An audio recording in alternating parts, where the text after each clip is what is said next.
Hi, everybody. Welcome. This is Dan Freeman from ALA, and we are happy to have you here today for today's episode of American Libraries Live. We're going to be talking about library self-service software and devices. I want to start by thanking our sponsor, 3M, for their generous sponsorship. Sponsorships like theirs help us make these free programs possible, and I want to move right on to introducing our panel. I want to start by introducing Mary Dons. Mary is the director of the Siouxland Library in South Dakota. I hope I said that right, Mary. You were very close, Dan, at Siouxland Libraries. Library. Oh, okay. I was worried about the Siouxland part, not the library. You did that well. Yeah, okay. And Karen McFeeters is the director of the Farmington Public Library in New Mexico. Welcome, Karen. Hello. And finally, Matt Bellamy from 3M is here. Matt is 3M's RFID marketing specialist. And Matt, we're glad to have you here today. Yeah, thanks for having me, and thanks for ALA for doing these events. Absolutely. And Matt, we're actually going to turn the floor over to you for just a couple minutes so you can talk a little bit about 3M and the new exciting things that 3M is working on. I also want to let everybody know Matt's on a bit of a delay, so there may be 2 or 3 seconds that go by before he talks. So Matt, over to you. Thank you very much, and thanks again everybody for joining us today. This is a topic that's been discussed many times, self-service, and anxious to get into a dialogue with both Karen and Mary and their experience at deploying self-service solutions at their libraries. As many of you know, 3M has been innovating on self-service products for over 20 years, and most recently we launched a new product called the 3M Self-Check Quick Connect interface. That new interface is allowing us in new and exciting ways, and many libraries across the country and the world are implementing that, and I'm sure we'll discuss some of those features today. I also want to thank the Berlin Peck Library. I'm here today in Connecticut, and they've been so gracious to let me use their one of their conference rooms, and they're in the process of planning for self-service at their libraries. So just again, examples that libraries across the country are still beginning to implement self-service, and it's great to know that the people out there like Karen and Mary who can provide some advice and assistance to make their implementation smooth. So thanks again, and look forward to the discussion. All right, thank you very much, Matt. And let's get into the discussion. And I hope everybody finds this useful. We're just going to start with a quick round-robin question. So I want to start by addressing that there seems to be a perception, and you may agree or disagree with this, but there seems to be a perception mostly outside of the library community that automation represents competition for libraries and librarianship. You hear a lot of people saying, "Oh, why would we rent DVDs from the library? We've got the Red Box and that kind of thing." So I just want to get a quick answer from everybody. If someone were to say that to you, what would your response be? And what are your feelings, and how would you explain why that's not true? Karen, why don't we start with you? Oh, well, I was waiting for everybody else's answer. I guess I don't really understand the question. I mean, self-service is everywhere. I see it at Home Depot, I see it at Walmart. There's a lot of interaction between the websites for like Target. You can order things from home on your phone, pick it up. So I think the world has made a shift towards that. I think maybe some of the questions that I get is, do we need libraries when we have all this other stuff available to us? And I guess my answer is I'm still packing them in here, so my answer is yes. I think people still need to connect to each other. They like that sense of community. They like good public buildings. It's a safe place. It's welcoming. I think we can continue to serve that role in our communities for a long time to come. So that's my quick answer. All right, thanks, Karen. Mary, your thoughts? Well, actually, I'm not so sure that the perception about this being a competition is within the library field more than it is outside. Quite honestly, as Karen has said, people are doing self-service all the time. And in fact, in many instances, choosing self-service over other options. And so I think really the fear factor, if you will, pretty much exists within our own boundaries rather than on the outside. And for example, as we've implemented AMH in particular, because we've had self-check for a long time, But the AMH, right away, people are seeing the benefit of that, and they're saying, oh my gosh, that must save you so much time. And quite honestly, when we presented our request to the council for the AMH, and this was to install in 5 of our facilities, their first response was about the efficiencies that we would gain. Okay. And finally, Matt, you work for a company that provides automation systems to libraries, so I'm sure you have some thoughts on this as well.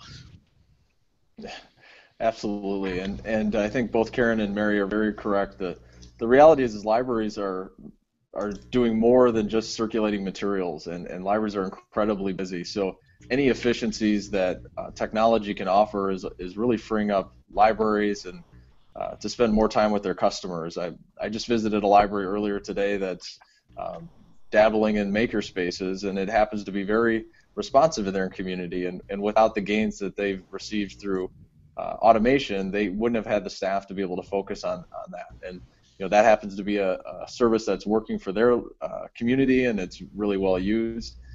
For many other libraries, it's as simple as keeping the doors open a little bit longer, or adding an hour or so on a day that they were previously closed that they can now do through the use of self-service and automation. And again, as a company, in fact, one of our customers had the question from their council about whether continuing to invest was important, and they made the comment that as long as 3M is selling products to libraries, we know that the private industry is going to support libraries. And so it was actually kind of an interesting comment that we're developing new and exciting products because we see libraries as a very important growing market, and it's important for us to stay relevant, and that's why we're investing in things that we feel are allowing the libraries to achieve those goals of connecting with their community. All right, thanks, Matt. And Mary, I'm going to go to you first on this next question. This is probably one where you could give us a short answer or a long answer. Tell me about what do you think is the most important aspect of self-service technology when it comes to librarians and librarianship? What do you think are the most significant implications for the present and future? Well, first of all, the very first thing that technology needs to do is to be easy to use and successful. And that's from the customer's angle, which then also makes it successful from our angle. And, quite honestly, I'm unsure that technology and self-service have the same kind of significance or impact on librarianship. Because seriously, how many of us pursued this career because we wanted to handle books and move materials? And that's really what self-service allows us to do. It helps us manage our inventory, and the flow of materials in and out of our system is, as we've already alluded to, so much more efficient that we can then spend the time with our customers. And honestly, I would much rather pay staff to use their intellectual and personal skills than to sit at a piece of equipment and chink library books or materials in and out every day. So I think comparing it and talking about it in terms of librarianship, to me librarianship is about the learning and the information and the access, and less about the processes and functions that we sometimes get tied up with. Mm-hmm. Okay. Matt, can I get your thoughts? Maybe. Yeah. Oh, uh-oh. Looks like Matt might have frozen or gotten bumped out, so he'll be back in. So Karen, we'll move on to you. Well, not surprisingly, I agree with Mary. One of the things that happened is when we went to RFID and to self-check back in 1999 to 2000, it was really in anticipation of a building where we were going to get more square footage, have more space, but we weren't going to get more people. And so we really took a good look at what we actually did. And the truth is, like Mary said, part of librarianship is task-oriented. You get this book out of a box, you put a label on it, you put it out, you handle materials. And so what we wanted to do is adopt technology that would allow us to have the longest legs, that would give us the most bang for our buck. And this did. I mean, checking out materials, the handling, and excuse me, Matt, I'm going to do it, but the 3M shuffle, where you would check it out on the library management system, and then you would do the 3M shuffle on the the what are they, magnet, and one time was not enough, so they just kept doing it. So by the time they got home, they were exhausted. You check out 1,500 books and you're doing this all day. How fun is that? So for us to move into that self-check environment, we got rid of our desk. It got people out from behind the desk. They were talking to our staff. They were actually doing the fun part of our job. Most people are attracted to libraries because they love books and they love literature. And how fun is that to be able to get out and actually talk to our patrons about books? It made a huge difference. Okay, thanks, Karen. And Matt, we didn't get a chance to get your answer before, so we'll get your answer now. Yeah, absolutely. I think from a vendor standpoint, that's most important for us is to make sure that our products are simple to use, not only for the library patron or customer, but also for the library staff. And that has to do with the entire solution and the support that we provide for our products. And the less that our library staff has to interact with our products, the better. And Karen outlined a great example of older technology had a single purpose of providing security. And as we develop new technology, we're trying to eliminate the number of steps and eliminate the amount of staff involvement, and ultimately to allow them to do what Karen and Mary just outlined. We just got a question from Alan, and he asked, he's sort of asking a really relevant question to what we've been discussing. He said, our library is about to go 3M self-check within a few weeks using RFID. Matt, I'm sure you're thrilled about that. He wants to know, this is really a question for Karen and Mary, have you kept your circulation desk, eliminated it, and I'll add to his question, or if you did keep it, did you change it in any significant way? Well, I can tackle that one and let Karen be next. Actually, we did not physically move any of our desks, but we transformed those desks from peopled stations to self-check stations. And in some instances, we actually have moved people away from the desk, and so that they are out on the floor, or they've gone to another service location. And so the self-check are either kiosks that stand alone in a number of our locations, or tabletops which have then replaced the people at the circulation desk. So we're trying to make sure that the access of self-check is the first, if not the only, choice for customers. And Karen? Well, we designed a new building with self-check in mind. So we have a rotunda, and around the edges of it, we have 7 self-check machines. We moved into this building in 2003, and we've been 100% self-check since that day. So one of the things that happened is that conversion to get people to go to the self-check is really just teaching your staff. It has to be out there, be excited about it, and rewarding the kind of patron behavior that you want. And we simply don't check out for them. If they need assistance, we will self-check for them. It just tips the scales just so slightly, and it really made our success ratio. I mean, we went from, I think, 45 to 50% self-check to 100% in a week and a half. Yeah, that's fantastic. Although when you give people a few other options, it becomes easier to learn magically. Well, no, I think more than that, though. You're actually when you physically showed them what it was. When you said you have to go over there and self-check, and you're pointing. That's different. But when you're right there and you're going, hey, this is easy. I think in the first 2 weeks we watched an 8-year-old show a grandmother how to do it. It was a piece of cake. She's like, oh, well, that's not so hard. Yeah. End of story. That's fantastic. Yeah, I have a 5-year-old, and she loves using the self-check machines at the library. So, let's move on to another question. I want to ask, and I'll start with you, Matt, on this one. Matt, what do you think are the key challenges that librarians face when it comes to this technology? Well, I think one of the key things, and I just had the discussion with a client, is looking at starting with your goals and objectives. What do you want to achieve? You heard Karen talk about their library wanted to achieve 100% self-checkout usage. Once you've established those goals, and one of the things we do with our customers is we sit down and look at policies and evaluate location and talk about some of the ways that they can help achieve those goals.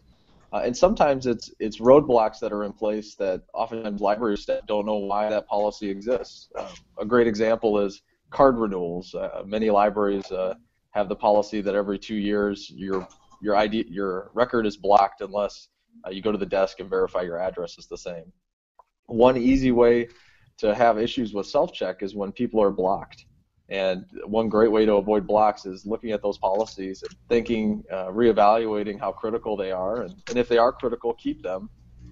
But if they're not, that'll help drive high self-check usage. So I think a little bit has to do with embracing change and making sure the organization is ready for that change. And sometimes stepping back a little bit and thinking about that can help make a big difference. Right. Thanks, Matt. And Karen. Okay. I think Matt's correct. One of the things that we had to do was deal with our obsession with CDs. We had some sort of weird little system where we locked them up and ensured that we have to have staff interaction to let them go out. It was like having a 16-year-old that wanted to date but couldn't. So, you know, you have to get over that. For some reason, I don't know why, we felt like CDs needed to be locked up, but we did.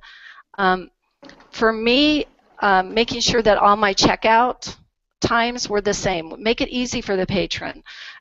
Getting materials back is the other side of that equation to make it easy to check out. If they don't get the materials back on time, they're not going to be able to use the self-check. Then you're having to run interference. So we looked at all of that whole circle of processes and streamlined. We quit doing stuff that we didn't need to do. We made it easy. We went from, oh, this is a bestseller, it can only go out for 3 days, and this is a CD, it can go out for 2 weeks. Everything checks out for the same amount of time. Makes it so much easier for our patrons, and then they always know what's going on. It's right there on the receipt. So just removing those roadblocks, I think, is huge. And back to what Matt said about having some goals. I mean, one of the goals that we had is we want to stay relevant. We want to be a place that people go, we want to be the first choice, that people think of us 10 years from now, 20 years from now. And what do we have to do to make sure that we're there? So that was part of it. Oh, I don't hear you. Oh, sorry, I muted my microphone. I Yes, you did. Well, I thanked you for your comments, and I shifted the floor to Mary. Okay, actually, I can really just echo what both Matt and Karen have said about the idea of removing blocks. Make this as easy as possible so that the customer is successful right away. And that whole part about taking the opportunity to look at your policies and say, why really are we doing this? And certainly those were things that all of us have done when we've implemented this sort of technology. And, you know, again, and this is one of my pet peeves, is that, you know, we always talk about change in such a negative way. And to some degree, I think this is a false challenge, because customers actually, we raise our credibility with our customers when we do these kinds of things, and because they see us as keeping up. And quite honestly, we've done that in a lot of ways in libraries, and we don't really give ourselves credit for it. Because who wants to go back to a card catalog, for crying out loud? Oh, you're on mute again. Yeah, I'll stop muting my microphone. I don't want everyone to hear me sipping my water. But so we just got a really good question from Deb in the audience. She said, we're going to be moving over to an RFID system very soon during renovation. Our staff is very nervous about their duties being changed or eliminated. How do you calm those fears? And actually, Mary, I want to go right back to you, because you were sort of going right down that road already. Well, first of all, I think because my whole experience has been, you know, 20 years we've been doing this. In truth, this is not that new of technology. No offense intended, Matt, but you're just sort of streamlining and making it better all along. But really, a lot of it is to talk with folks about what is it that we're really here to do, and the value of what you do for us, and help them recognize that their ability to work with customers in a direct way in the learning process is so much more valuable and rewarding, as Karen mentioned earlier too, in terms of the change. And we did talk about that. Nobody's going to lose their job. Your job may change, but you will still have a job. And we started cross-training early on so that we had now everybody in our branches and the main library as well work all the different service areas. And so really it was a case of constantly reiterating that. And is everybody probably always on board and happy? Not necessarily, but we've had nobody quit because of any of these implementations of technology. So I think that says something for the ability of people to change. Okay, Karen, your thoughts on that? Well, I think the staffing part of this was important to us. One of the things that we did when we first very back in 1999, very first mentioned it, people were very nervous about it. One of the things that we asked them to do was really take a good look at what they did. And a really good way to be objective about that is to count. How many times are you handling this? How many times are you doing the 3M shuffle? How many times are you saying, have a nice day, have a nice day, have a nice day? So when they actually were able to be more objective, I think it really helped us. They looked at how much time they were spending doing that. The next step for us was really talking and practicing being different for the patron, having a different experience, a different conversation. Instead of have a nice day, it's hi, how are you today? Because they have eye contact, they're out from behind the desk. Is there anything I can help you with today? It changed, everything changed when we did this. And I can honestly tell you it's been for the good for us. It completely changed. That little interim time of practicing and upselling, if you have a little interaction at the self-check machine, hey, did you know we are registering for summer reading now? It just changed the whole dynamic. I would just interject that based on Karen's description and my experience, the first time we did this back in 2000, people were excited because we were doing it as a demonstration project. And as soon as we got involved in that, the first question was, we aren't going to stop doing this, are we? So people caught on to it very quickly, and that was a very good thing. And in our most recent installation, and we worked with Matt on this one, we had already been doing self-check for a long time.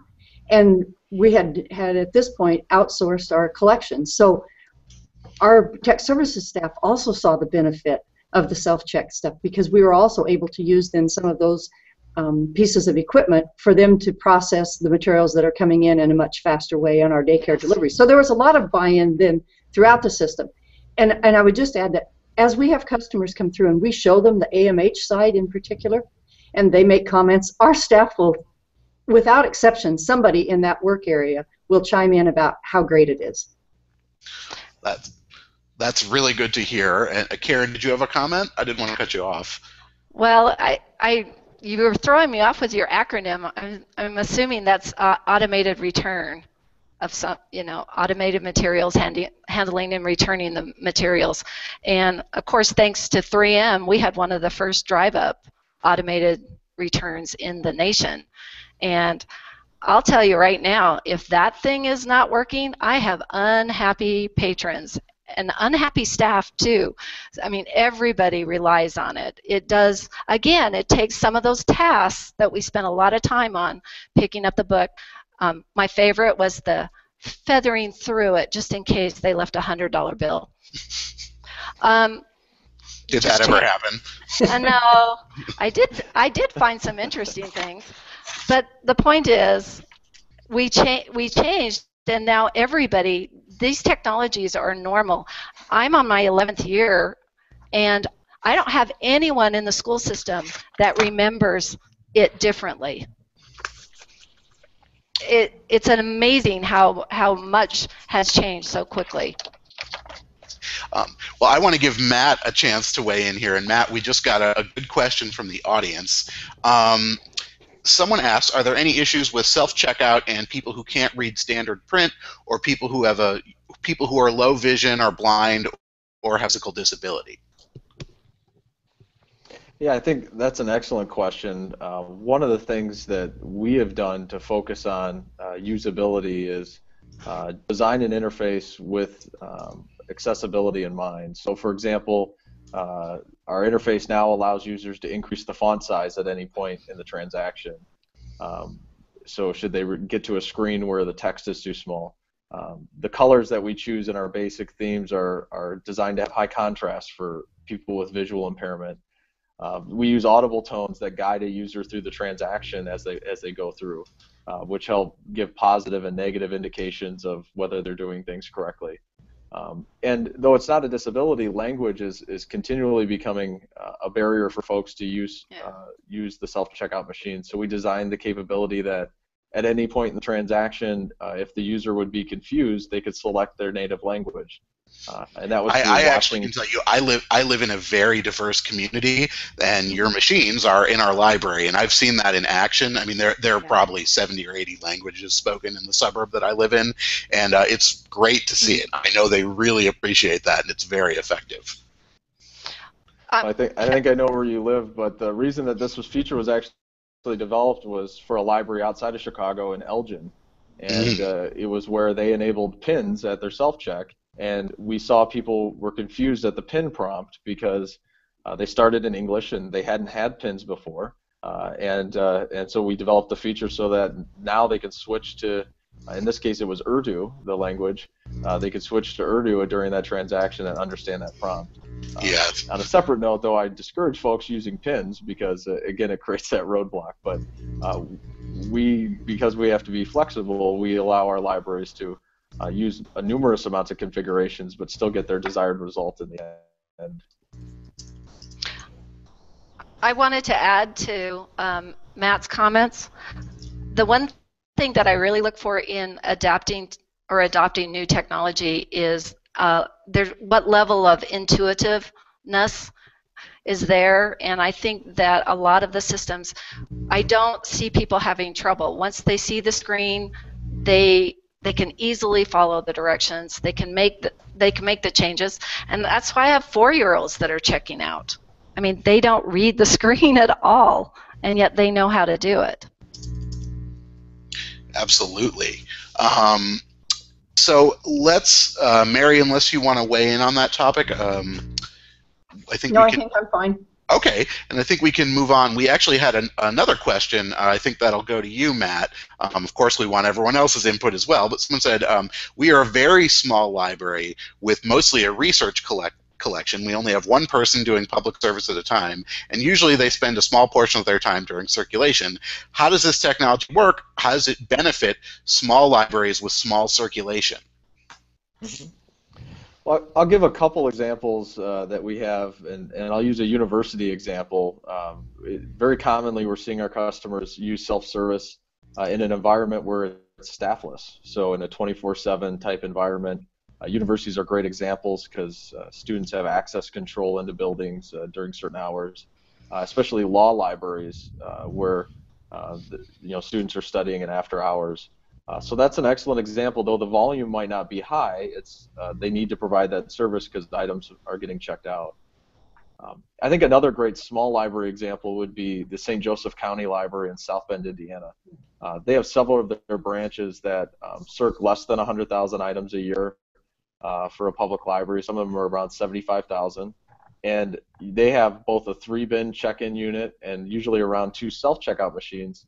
And they're able to staff that library in a very large number of hours with only 2 people.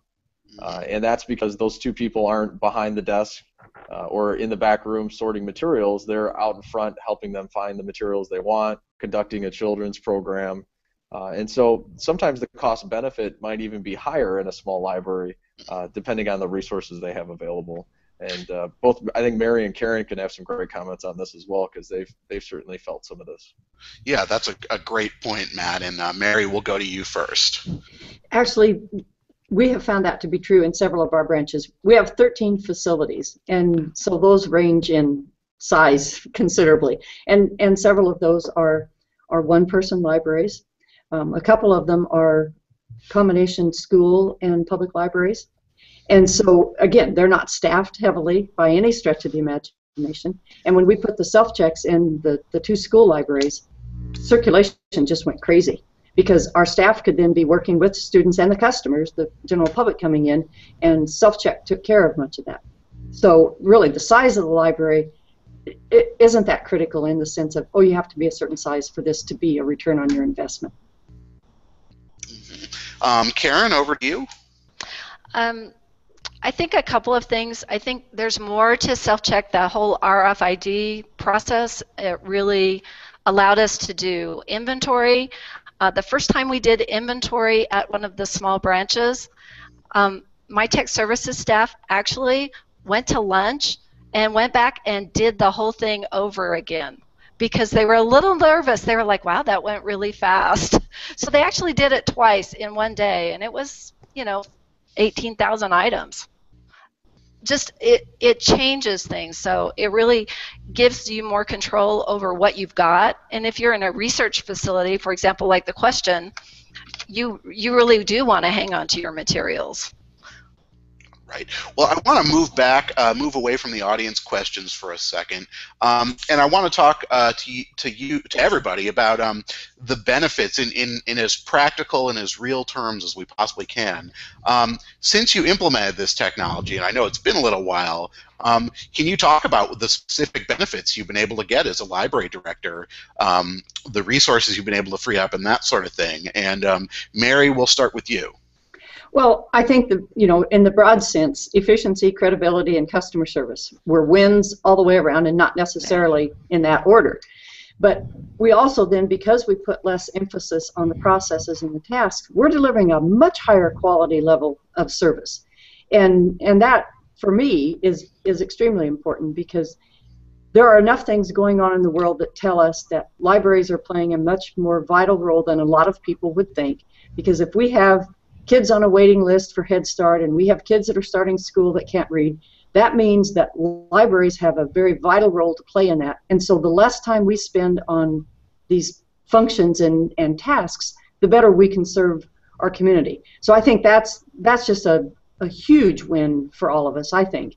The other thing that we noticed, and I alluded to this earlier, that it's not just the public service staff that find the benefit of this, because the tech services staff, the daycare delivery, all have found uses for the RFID technology, and it makes their jobs go better, and that allows some of them to have other opportunities. So I think in those respects, there's no way you can lose on that, and those benefits are sometimes hard to quantify, but they make a difference in people's lives and the way we deliver service. Mm-hmm. Karen? Okay. I think for us, one of the things that happened right away was there was just a better understanding of our processes and the technology overall. A real significant benefit was that we really were able to take a better look at our collection.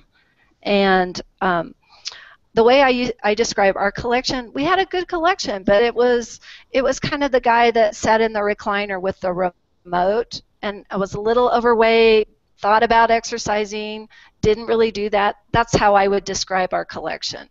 And now I look at our collection and we just manage it better. The shift and the ability to look at the back of the house type processes and clean those up and make them be more efficient and better, we're supplying just a beautiful product. And I look at the collection even now. I have people stop me in the grocery store and say, I find these lists of books to read, and I'm always so pleased when I come and I see them. They're already there at your library. It's a brand new book, and it was already there. We're doing the things that the basics, we're doing those better. It also frees up the time to do those extra things like the makerspace, which we've had a blast with, or family literacy programs, those types of things. Okay, and Matt, I know you don't work in a library, I'm sure you've had a lot of conversations about the benefits of self-service software. So what can you tell us? Yeah, I think Mary and Karen alluded to a lot of the benefits that are efficiency related, but one of the areas that we're seeing is that self-service is actually an important touch point in the process. If you think about it, it's the last thing someone does before they leave the library. And one of the reasons that we made some of the changes to our self-check software was we really recognized that this was an opportunity to have a positive touch point with the customer and potentially make them aware of other things they're not may not be participating in at the library. And a real common example is we're seeing library or staff, or excuse me, customers log in online, place a hold on a book. They walk into the library, they'll walk past a bulletin board, a digital sign, a staff person, they'll get their hold material, and then they'll go to the self-check, and then they'll leave. And it only 30 seconds of that time they were in the library, the only time they were focusing on anything was when they were in front of the self-check. So it's really an opportunity to leave a lasting impression, and especially as libraries are driving more and more of their checkout in that area, they're actually able to engage in a virtual conversation with their customer that likely wouldn't have happened at a staff desk just because staff are so busy. So for us as a vendor, that's where we're focusing a lot of our efforts on at all these individual touch points. Where can we add value so that we're reaching the customers in a more powerful way? Okay. Now, I know in a couple of the preliminary conversations before we had before today, Karen, I think you may have made this comment, Karen, but I think Mary, I think you agreed with it. You said when it came to training, it was much harder to train your staff to use the self-service machines than it was to train the general public. So I will start with you, Karen. Can you just talk about how you handled that and how you handled the challenges of training staff to use new technology? Well, I think we're really kind of a feet first, and I'm going to back up a little bit more. I think we've tried to create a culture of change, and I think Mary alluded to this earlier. This is the world we live in. The world we live in is going to change. All the stress about ebooks or this way or that way or this company is doing this, it'll all work out because there's going to be something new that's going to come down the road. So you have to get more comfortable with that concept. I think at this point in time we kind of embrace change, and I think one of the most important lessons was actually realizing that we are very powerful. We can teach other people how to change. And the very first example that I used with my circulation staff was they didn't think we could train the patrons to use self-check, and I hear it all the time. Libraries come and visit us and go, that's so neat, that's really nice, but I don't think our patrons could ever do that. They like real customer service. And so I heard that. I heard that from my staff. So the very first thing we did was, well, let's try some experiments. Let's take the new bookshelf and let's move it. And they go, well, that's okay if you tell people. I go, we're not going to tell anybody. We're going to move it. So the very next day we moved it. And you know what? People found it. Then about 2 weeks later we moved it again just to make sure. And our patrons were able to find it. And that was a pretty important lesson for our staff, was that we actually had the ability to impact patron behavior by modeling the behavior we wanted them to have. And so, Dan, I think you mentioned it is, well, we are not giving them any other choices. Well, yeah, we are giving them choices, but we're also showing them a way to do things. And that's a really great way to learn, and people really, it worked. They grabbed onto it. So we modeled the behavior, and we use that all the time. What do we want the patrons to do, and then what do we have to do, and how do we have to act in order to ensure success? Oh. There we go. Oh, I actually did unmute it that time, but I don't think I hit the button hard enough. Mary, can we get your thoughts on that? Well, again, what Karen said is absolutely true, and having looked at this over the course of a couple of decades, quite honestly, we don't always give our customers enough benefit of the doubt that they can figure things out. And we tend to think, again, and I think this is something that we've created in our profession because, for example, staff oftentimes at public service desks are using the staff side of our database as opposed to using the customer side. It's like we have this big secret in terms of how we deliver service. And, and the same thing was kind of true with checkout. We held the key to someone's checkout process. And so by helping customers become independent and giving them that opportunity, we can have conversations with them, for crying out loud. And that's one of the things I'm really interested in with the Quick Connect, of being able to have recommended reads tie into your checkout. Then I have no doubt that our customers are going to come back and talk with our staff about those recommendations, and they're going to look for them, and they'll be on Twitter and they'll be on Facebook talking about them. So I think it's really just a case of, don't make a big deal of this. It's not as big a deal in terms of the training and utilization as it is in the effects that it has afterwards. Matt, can you talk about how 3M approaches training? Yeah, intuitiveness of the product is really key to begin with, and training, whether it be on a technology we're deploying or on change, whether we're doing change management training with libraries, it really boils down to back what I said earlier, is as long as you can align the benefits of a solution to things that are relevant to those users, whether it be the individual circulation person, the collection development person when we're talking about our cloud library product, or technical services, you really have to start with what's the benefits they're going to receive personally, what are the benefits that the organization will receive, and then when you dive into the training, you've got an audience that's listening, and then obviously you need to execute on training with a good training plan. Mary and Karen both, I think, mentioned this, is often we don't give library staff the benefit of the doubt that they can handle change, or we only listen to the vocal few as opposed to the many who adapt very easily. And certainly the same thing applies to library customers, that the public service desk is often fielding that vocal few when the majority of the customers have adapted very nicely, and in often cases they really appreciate the new services that are being deployed. And that goes well beyond any self-service solution. It's anything the library does. All right, thank you all. Another question I want to ask, I know Matt suggested that we sort of spend some talking about the future and what's coming down the road. So I think Karen and Mary, since you're veterans of this technology, you've had the software and had the devices for a while. I want to hear from you, and then we'll hear from Matt. How do you envision this software and these devices changing libraries in the future? We know what they've already done, but what do you imagine is possible in the next 5 or 10 years? And Mary, we'll start with you first. Okay. I actually remember a similar question from a forum about 20 years ago, actually. Yes.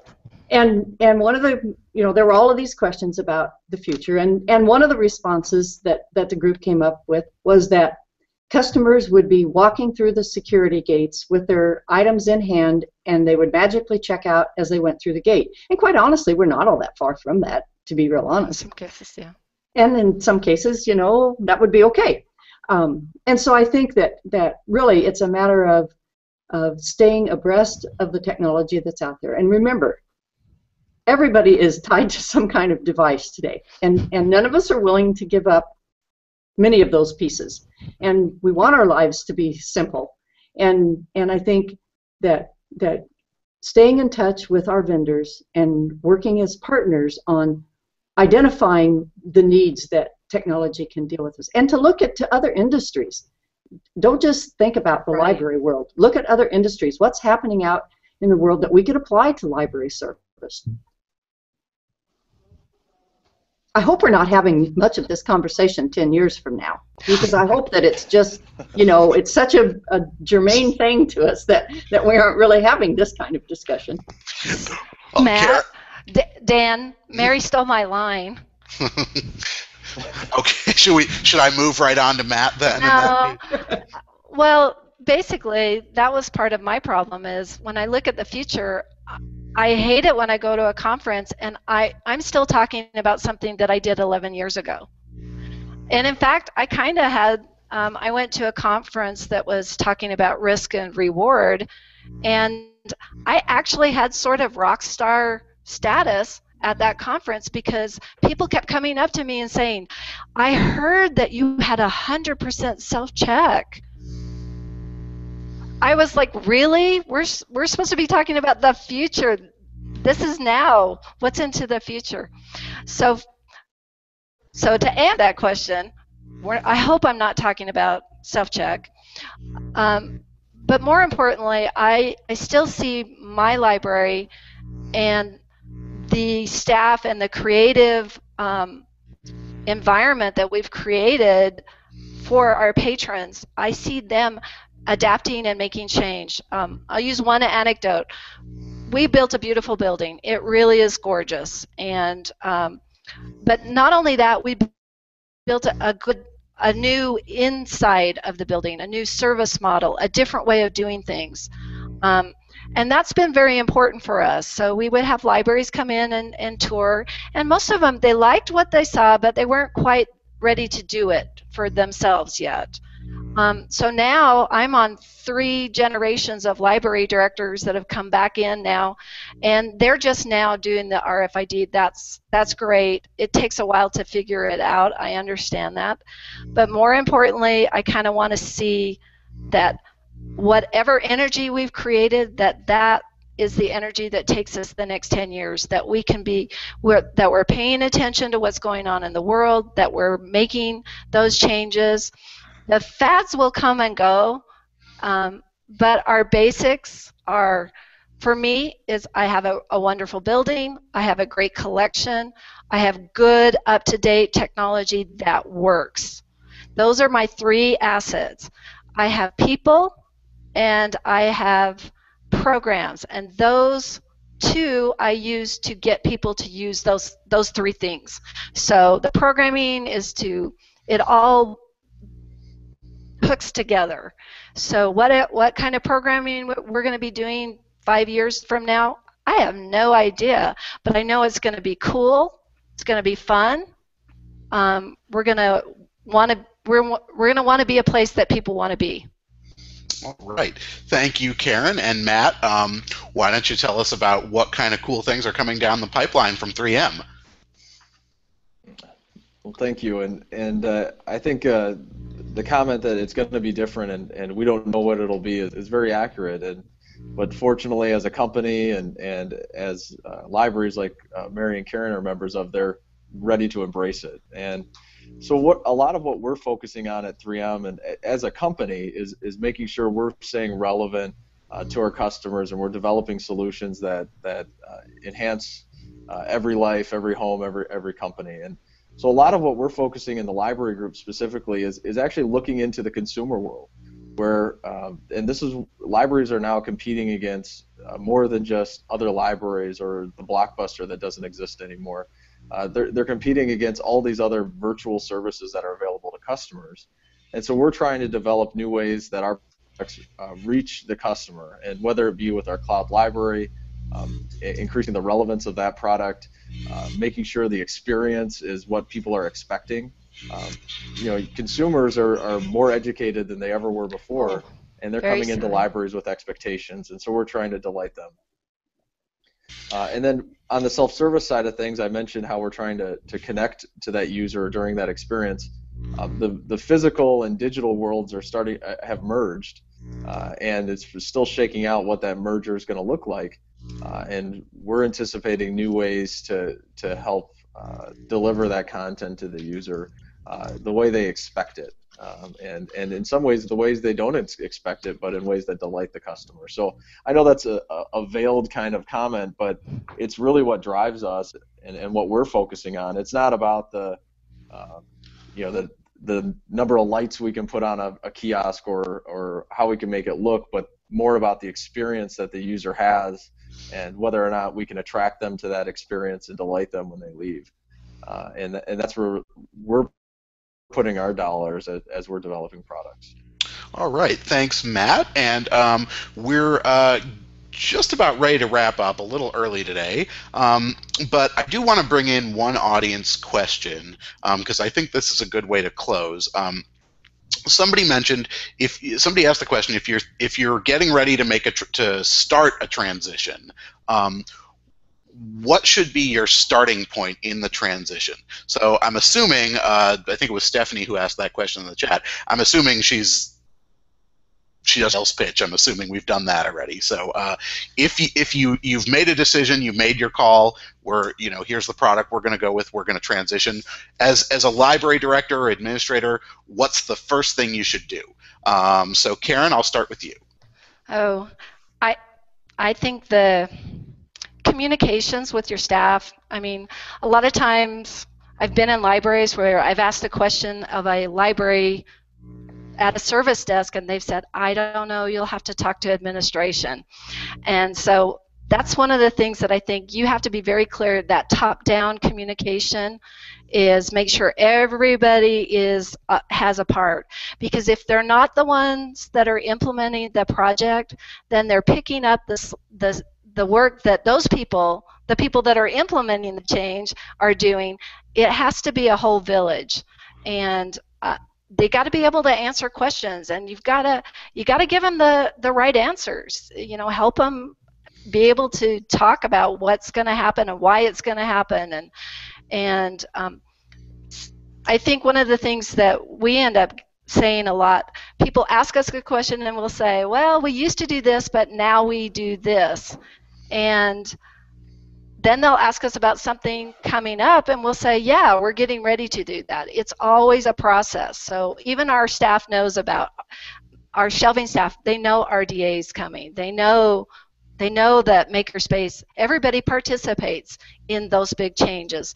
And it just makes it easier. We've done everything from incentives. When we did downloadable media, we bought MP3 players for the staff. We wanted to convert our staff to the idea. Makes it easier to teach it to the patrons if you yourself are using it. Okay, thanks, Karen. Mary, your thoughts? Well, true. It really is about getting that buy-in at the very beginning. And quite honestly, in the two major implementations that I've worked with, one 20 years ago, one just recently when we switched to the RFID and the new self-service and the automated materials handling, was really to get people, as Karen mentioned, involved. And we had a plan, which we didn't plan to death, because quite honestly, it's pretty straightforward. And again, but we had a project lead, and that person made sure that everything was happening and had meetings with 3M. They came in and did a nice presentation to a number of our staff on change. And then we started, and we had the conversion stations, and we had every staff member, I think every staff member participated in tagging the materials. So there was that sort of buy-in, and you end up naming the different pieces of equipment and so on, so that it becomes a friendly atmosphere in your own, and you have a lot of fun with it. And we didn't drag it out, quite honestly. We did this 400 and some thousand collection in 13 branches, and installed the equipment and stuff in a very short period of time. And so I think there was excitement around it, and once staff truly did realize that nobody was losing their job, and that yes, their job was going to change, we just hit the ground and ran with it. And Matt, is that consistent with the advice you give to your customers? Yeah, I think I don't know that I can say it a whole lot better, but the fun aspect and getting everybody involved, having a little petting zoo so everybody can get out in a safe environment their concerns, so that when they're engaging with the customer, they're comfortable with it, is an excellent way to move on, because every organization has a variety of personalities, and it's great to get everybody in the room, start playing with the products, ask the questions that they need to ask, and then when they're engaging in front of a customer, it's a very positive experience, and they're comfortable. When people are comfortable using something and they're confident, it really presents itself. And as Mary and Karen said, it's not difficult, but people are adverse to change or adverse to trying things. So get the petting zoo out and play around with the products, break it a little bit, and see how you get it back on track. And I think your implementation will be a lot more successful than if you stay away from those folks that might be detractors. So. All right. Well, I would just. Oh yeah, absolutely, Mary. I think in relation to what Matt just said, Also remember, a good share of our staff members are tech savvy right now. So it's not like we're having to convert a lot of people to the idea of technology. And so if we can involve those folks in terms of showing their skill set, and in several instances where I've worked, be it the self-check software or PC management and those kinds of things, we've had staff who have tinkered with things and talked with the vendor about changes and processes. So I think that makes a lot of difference if you recognize the experts within your own system. All right. Well, I want to thank our three wonderful panelists, Matt, Mary, and Karen. Thank you so much. To our audience, I want to thank you as well. Thank you for your questions and your participation. I hope everybody found this event to be useful and insightful. And we want to give a special thanks to 3M for their sponsorship. Also to the Northwestern University Library for letting us use their wonderful facilities for the broadcast. With that, we're going to close today. Our next episode is going to be on October 9th. We will be talking about digitization. You can register at AmericanLibrariesLive.org. So we're going to wrap up. I hope everybody has a wonderful day. Thanks for being here. Thank you.